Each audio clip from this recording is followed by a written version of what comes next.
All right, so macronutrients 101 carbs. This is the third and final episode of this short three-part series about macronutrients. So, just a quick rundown. So, macronutrients is basically the building blocks of the food that we eat, and we have protein, fats, and carbs. So, today we're gonna talk about carbs, which are often the one that gets demonized the most when it comes down to fat diets and general information about nutrition.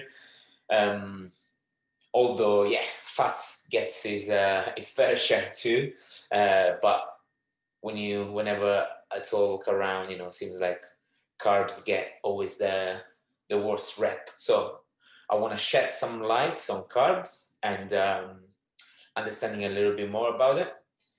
So hopefully it gives us some tools and some, thinking process around it. So carbohydrates, which is the full name of carbs. So carbohydrates should be your body's main source of energy in a healthy, balanced diet. So let me see what I can put this. There you go. So yes, carbs and fats are in fact the main energy source of our body. Now there is a little side note that I want to make, and last week we talked about fats, and fats are not only an energy source but are also an essential macronutrient. So we can actually survive and live without carbohydrates because our body will get energy in other ways that we might have a look later. But fats are actually fundamental for our just living, just survival of our bodies.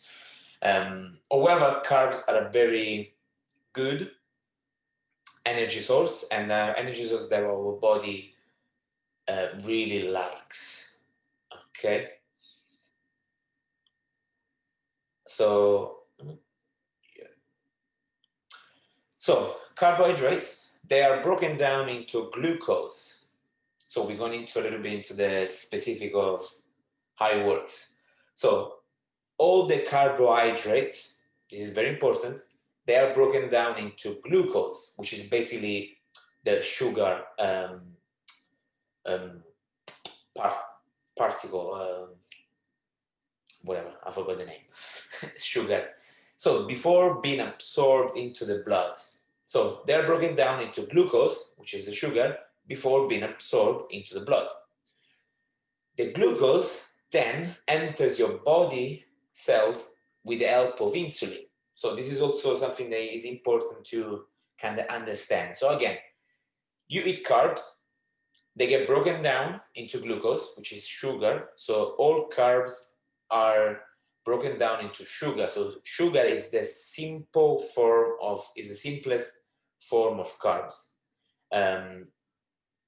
More particles of sugar linked together makes the carbs. Okay, so sugar builds down into carbs, which is the building blocks, and then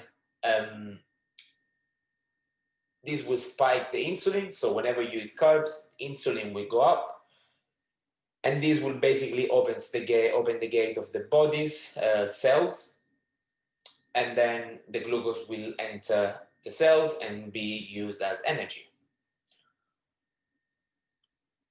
So glucose is used by your body for energy, as we just said, fueling our activities, whatever, training is one of them as well, obviously, but they don't need to be as intense, just any activity really, even breathing.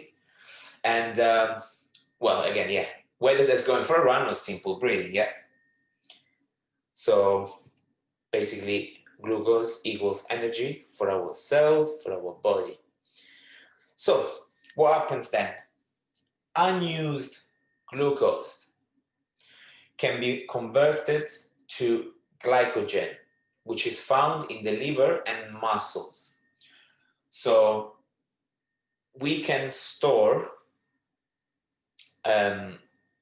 sugar, basically, in our body in form of glycogen, and we store it in the liver and in the muscles. So the liver and the muscles, all our muscles, are basically a deposit of energy in form of glycogen, which then, of course, will be used for activities. And generally, if I'm not wrong, we can kind of withdraw a little bit of glycogen from the liver for general activities of our bodies. And of course, if we're talking about movement, so anything that will involve the muscles, then we get it from the muscles. And I think I read that we cannot use, I'm not sure about it, so I'm not going to go into it. I was going to say something, but I'm not sure. But yeah, muscles and liver are a big deposit of glycogen, which is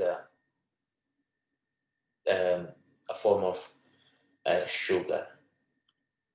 So if more glucose is consumed than can be stored as glycogen, then it's converted into fat for long-term storage of energy. So if our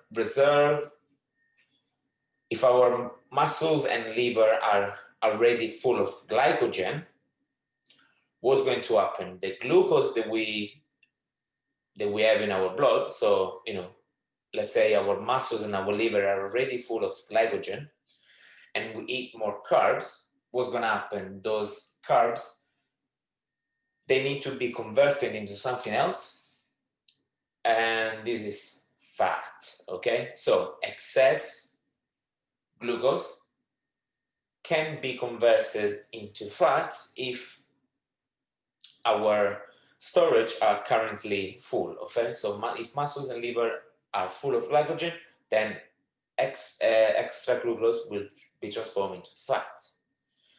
So loads of information. And the last one is the carbohydrates. So carbs provide about 4 calories per gram. Same as protein, and a little less than fats, which provide 9 calories per gram. So maybe we'll go into that. Okay, let's get into this first.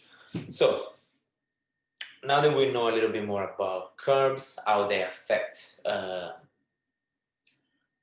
we use for energy, and we talk about insulin earlier, which is basically the hormone that will open the gates for the cell to utilize glucose.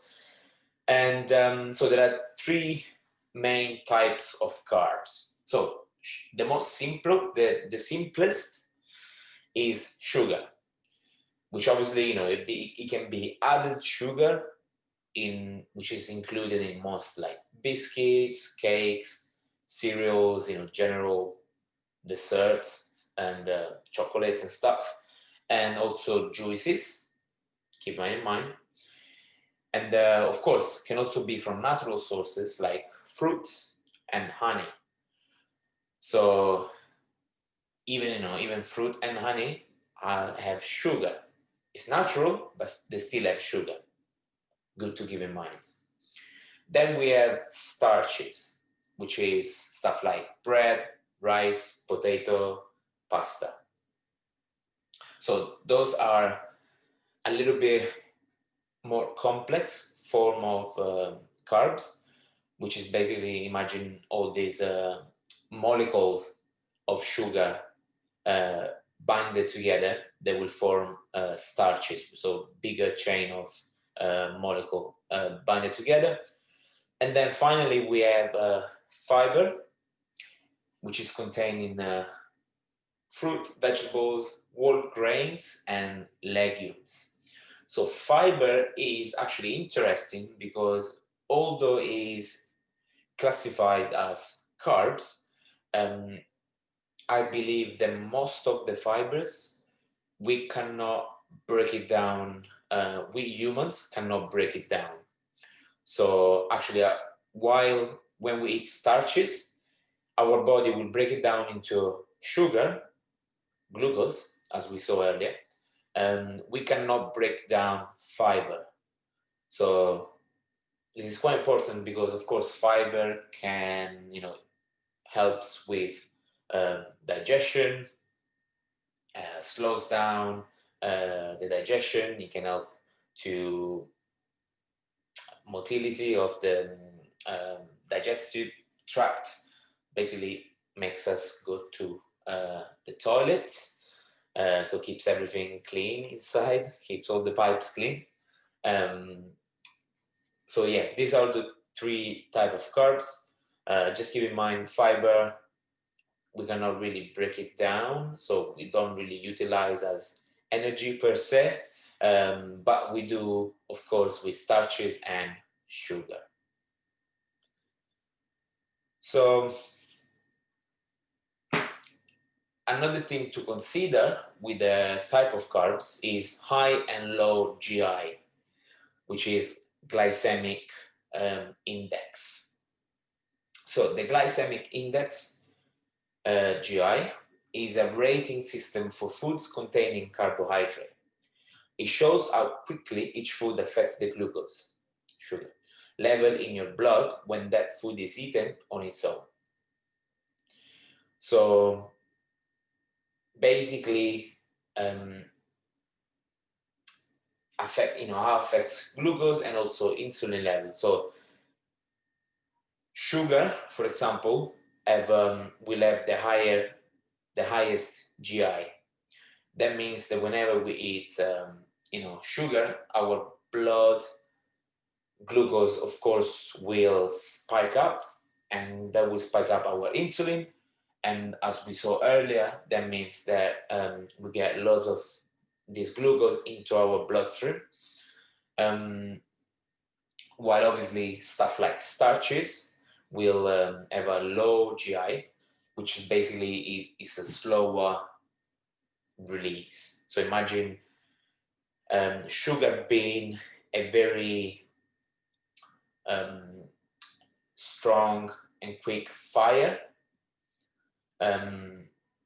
almost like putting petrol on a flame, having like a quick burst of energy, while the lower the GI is more like a burning log rather than a petrol on fire. So some low GI foods that are absorbed slower by the body, such as whole grain cereals, fruit, vegetables, beans, lentils, obviously are foods that we should eat as a part of a healthy, balanced diet. Why? So again, as I said earlier, anytime we eat carbs, but this is also true for protein, although in a less intense scale, we release insulin. So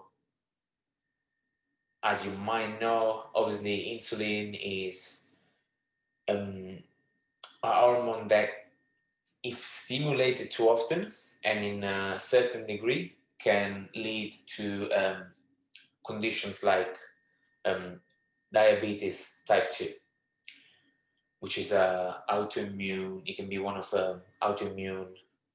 Is it autoimmune? Today I'm having science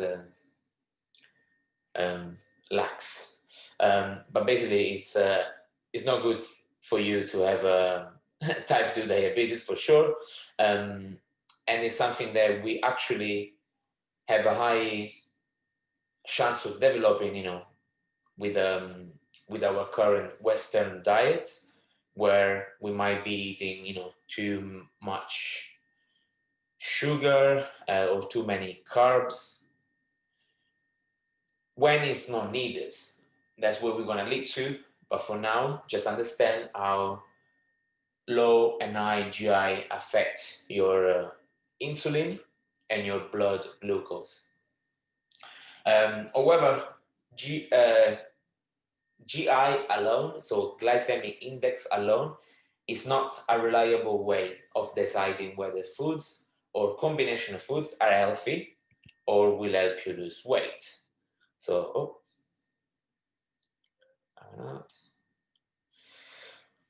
So, of course, when we talk about, obviously, like, let's say fruit, some fruit might have high GI. Honey, as I mentioned earlier, being a sugar, might have a high GI. That doesn't make it an unhealthy food. And for example, a piece of cake might have a lower GI than a piece of fruit on paper. However, that doesn't make a food healthier than another. We just need to understand what the GI is and how it plays out. Another thing to consider here is also we need to multiply this GI index, or this glycemic index, to the volume as well. So if you have a low GI food but in a high quantity, then your body will still be flooded with a lot of carbs, and it will raise your insulin level and your glucose, blood glucose level anyway. So is actually we need to multiply the GI, so this index, for the volume of food as well. So it's not as easy as that, but it's good to understand some foods are higher and some are lower. So, questions that might go in our heads very often are, so Matteo, are carbs making me fat? So carbs won't make you fat. Excessive calories will. So this is rule number one. If you're eating are you maintenance or lower than maintenance calorie-wise? So remember, calories in minus calories out. The equation there is still the most important factor to determine whether you're gonna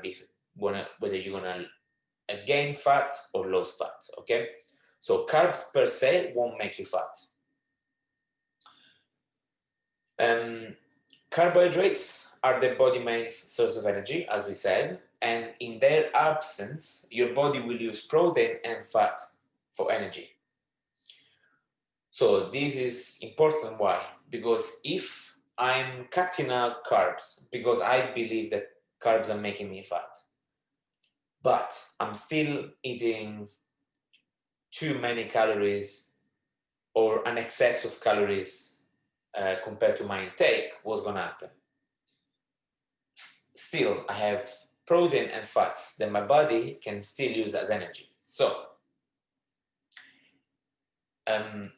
if my calories in, calories out equation is still on a surplus, even though I'm not eating carbs, I'm still gonna be potentially gaining fat.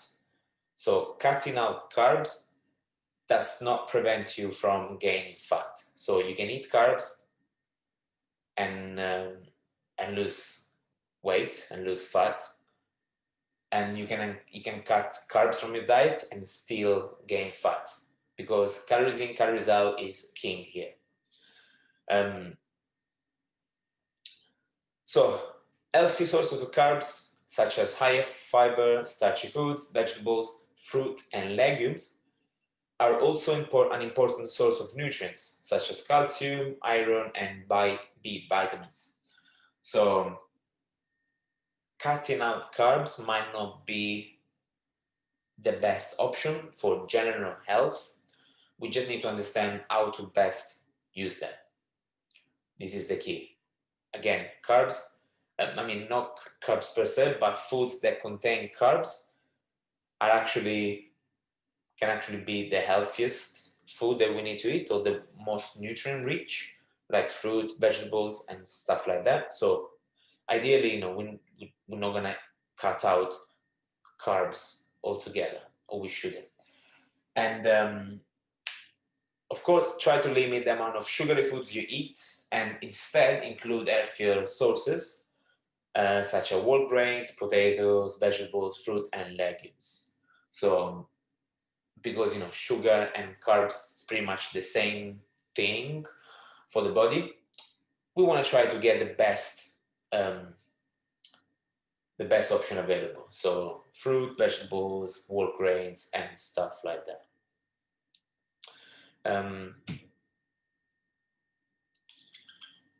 Shall I go into this? Okay, where do I go? I want to explain something. Okay, so one thing that is good to understand for us that like to go to the gym and lift weights. So when we train, especially with resistance training, so lifting weights, what's going to happen? Our body will use glycogen, will use the glycogen stored in the muscle to fuel the workout. So when we train, resistance training, glycogen, basically coming from carbs, it can be produced through fats and protein, as we also saw. But carbs will be the easiest source. So carbs will get broken down into glucose, and then will go into the muscle, and then we will use it when we lift weights. So this is the number one fuel for our body. Okay? So what's going to happen? So unused glucose, basically when we go to the gym and we lift weights, we use the store glycogen into the muscle, so then our muscles will be depleted of glycogen. Now this is very important, because now in this particular time when our muscles are depleted of glycogen, now is the best time to eat carbs. Because what's going to happen, our muscles will be almost like a sponge, and all the carbs that we're going to eat are basically going to get shuttled straight away into the muscles to fill up the deposit again, which will also help and kickstart the recovering process. Because now imagine your muscle has been worked, it also will need repair, okay? And that repair process, to grow, obviously, will require energy. So imagine I am Mr. Bicep, and I just been depleted of glycogen. I worked hard in the gym. I would love to get my energy deposit back ASAP, okay, as soon as possible, because then I can use the energy to fuel my recovery and then get ready for the next workout, okay? So the best time to eat carbs is after the workout, to replenish and to start the recovery process. The second best time to eat carbs is during the workout, so we can fuel the workout as it happens. The third best time to eat carbs is before the workout, so we can get this, the fuel into our bloodstream, ready to get burned and ready to get used. If we do that, imagine, the more fuel available, the more intense your session is going to be. Although this can also be influenced by, for example, if I have an half an hour session and my muscles are already filled with glycogen, that's probably all I will need, okay? So I won't need a pre-workout or an intro workout kind of nutrition. So obviously, the longer I will, prolong the exercise, the more I will probably need, the pre and the intra workout. That's why, if you have if you have done like a long endurance event, people will always stock and drink these gels with basically sugar, and they will eat high carb meal the day before. All these things basically is all to get as much glycogen as possible into the body, and then during the actual event, obviously get the energy and to keep going. Lifting weights, obviously, it will always be a little bit faster than that. But again, I would say if we train for more than 1 hour, it would be good to have some intra-workout carbs so we can fuel the workout and push harder. So the best time to have carbs is after the workout. Second best is during, and third best is before. Also, what type of carbs is also going to be important. For example, knowing the GI, high and low GI, we can probably say that if I'm eating before the workout, maybe I want something a little bit low GI. So is an energy that can, is a little bit slower, it's there. I don't need it like right now. During the workout, I probably want something high GI. So it's ready available. I want to drink and be ready to be used. And after the workout, kind of a combination. So straight after, we might want something a little bit higher GI, so it can get straight into the muscles. And then also something a little bit slower, so our recovery can start and be prolonged. So after we've seen this, so how much carbs do you need? It will depend, but let's say between 25 and 45% of total calories. Normally, when I calculate the carb requirement, I will actually calculate the protein requirements first, then I will calculate the fat requirement, and then anything that is left, then I will give that into carbs. Another thing to consider is that, as I mentioned earlier, so yes, carbs, amazing fuel source for your body. However, is a great fuel source for physical activity. Because you see, where do we store glycogen? In our muscles. So we need to differentiate kind of what kind of energy do you need. If it's physical kind of energy, if you need to work out, run, jump, cycle, whatever you need to do, which is on the physical level, then carbs is going to be your fuel of choice. And this one is a tricky one. Obviously, our brain will use glucose as an energy source, 100%. However, we can actually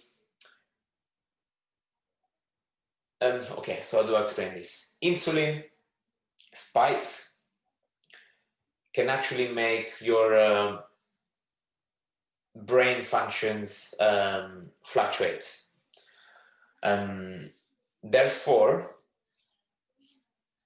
I would prefer fats if I needed some like mental energy rather than glucose. So again, carbs, glucose, better for physical activity. If you're not physical active, then your carb requirement is not that high, and you can get enough energy for your brain activity from, let's say, fats mainly, okay, in forms of ketones, but that's another story. I'm not going to get into that. So what you need to know is that if you're not training, if you're not physically active, your carb requirement has to be on the lower side. The more you train, the more you move, the more calories from carbs you are basically allowed to eat. Again, total calories come first. However, we need to understand, okay, the more I train, the more carbs I can have. Kind of, I used to say, you earn your carbs.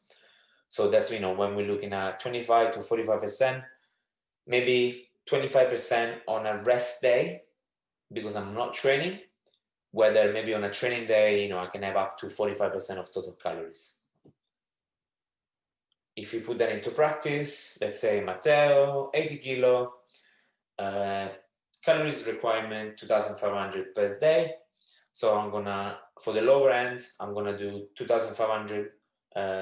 So 25% of 2,500, that's 625 calories divided by 4, which is the calories per gram.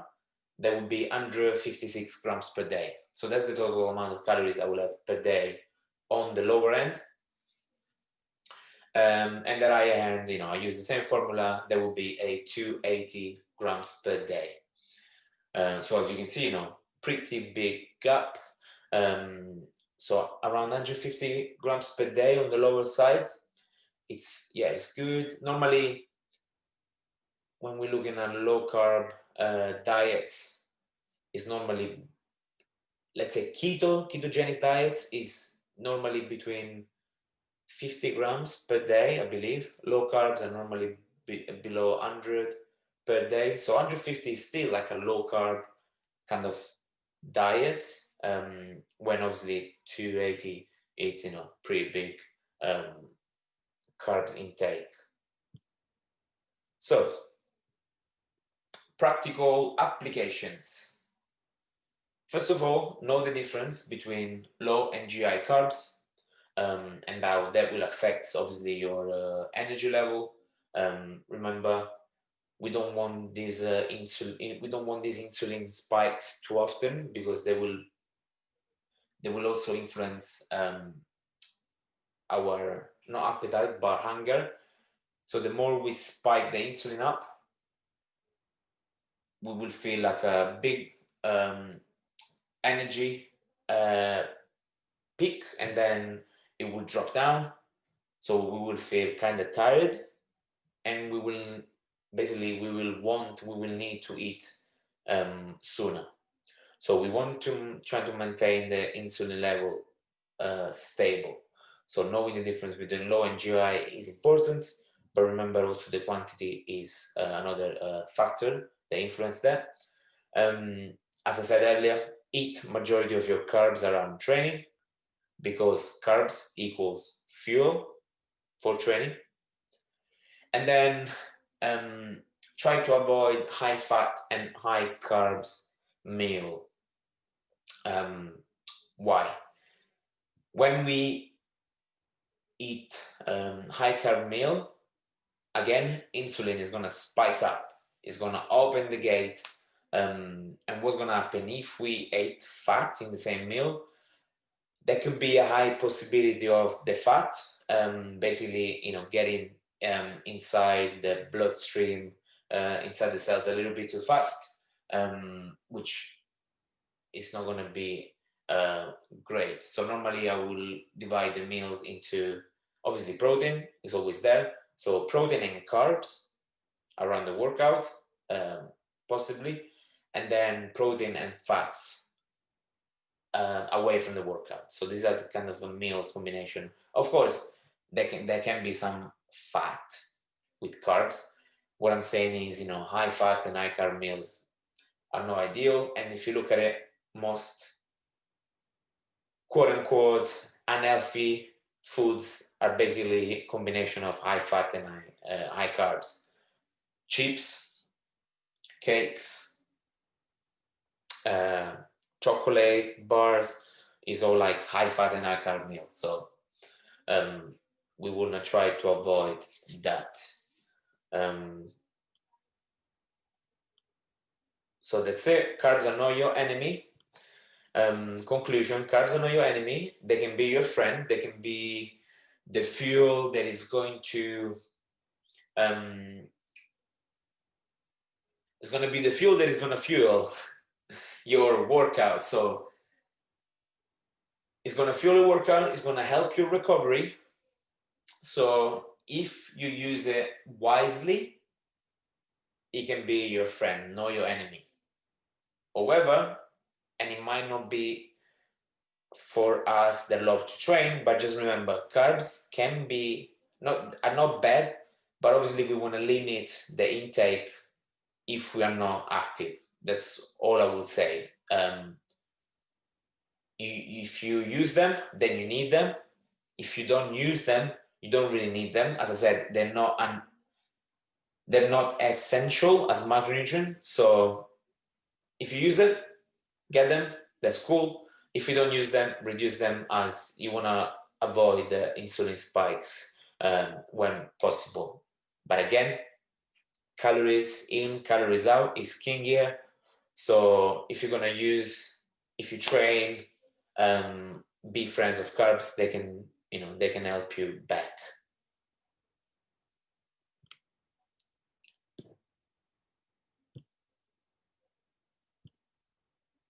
So boom.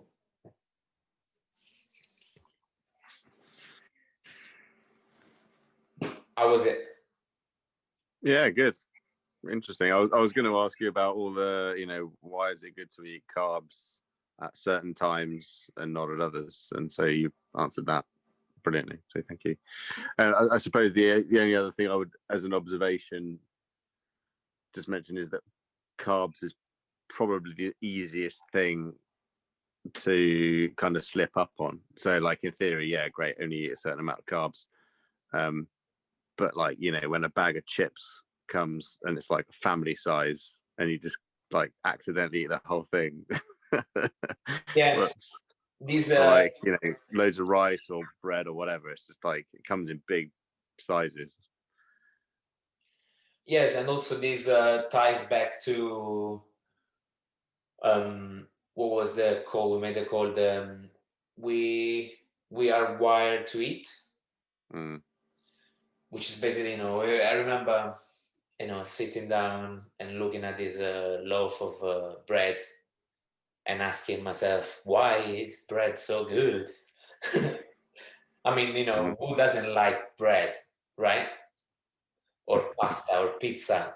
It's just our bodies, it looks at this thing and it recognizes that it's a great energy source. So we are actually like, all our system in the body are like, eat it.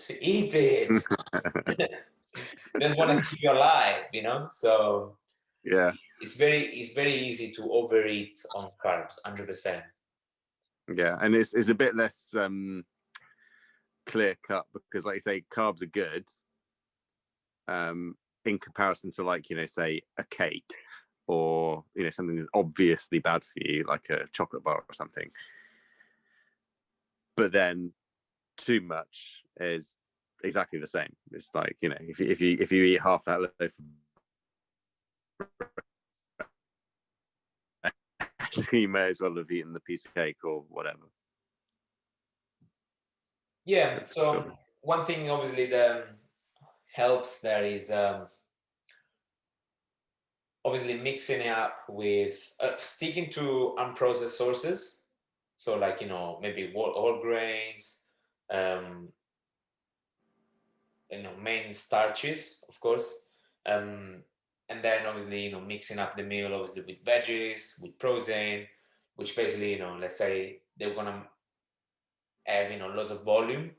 So then, you actually, I mean, to be honest, right?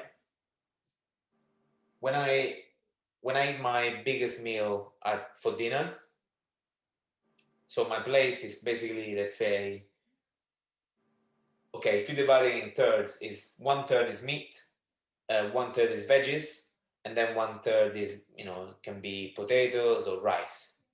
Mm. And sometimes I'm actually, let's say, struggling to get enough, um, like rice, for example, or potatoes, because actually the volume is a lot, right? Yeah.